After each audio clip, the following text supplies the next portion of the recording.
later. All right, and it has been an interesting morning on Capitol Hill. First time back for former Vice President Al Gore, and he was fighting the global warming fight there, demanding that lawmakers respond to the, quote, planetary emergency. Take a look. The planet has a fever. If your baby has a fever, you go to the doctor. If the doctor says you need to intervene here, you don't say, well, I read a science fiction novel that tells me it's not a problem. If the crib's on fire, you don't speculate that the baby is flame retardant. You take action. The planet has a fever. All right, Gore skeptics call the idea of global warming caused by humans a hoax. The author of Al Gore's science fiction, A Skeptic's Guide to an Inconvenient Truth, Marlo Lewis, joins us live. He's also the senior fellow at Competitive Enterprise Institute. Marlo, welcome. Good to have you with us today.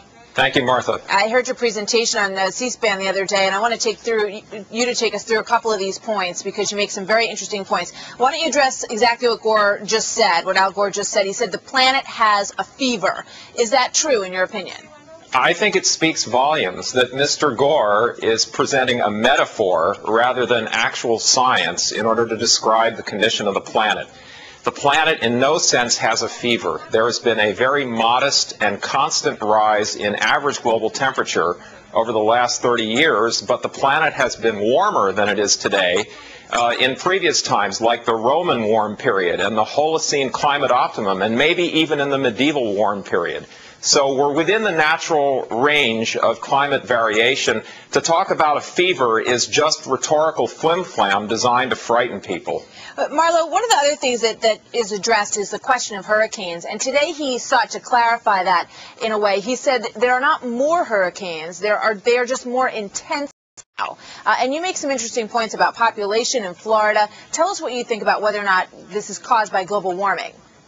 Well, there is a huge scientific debate over this very proposition, whether global warming is making hurricanes more intense.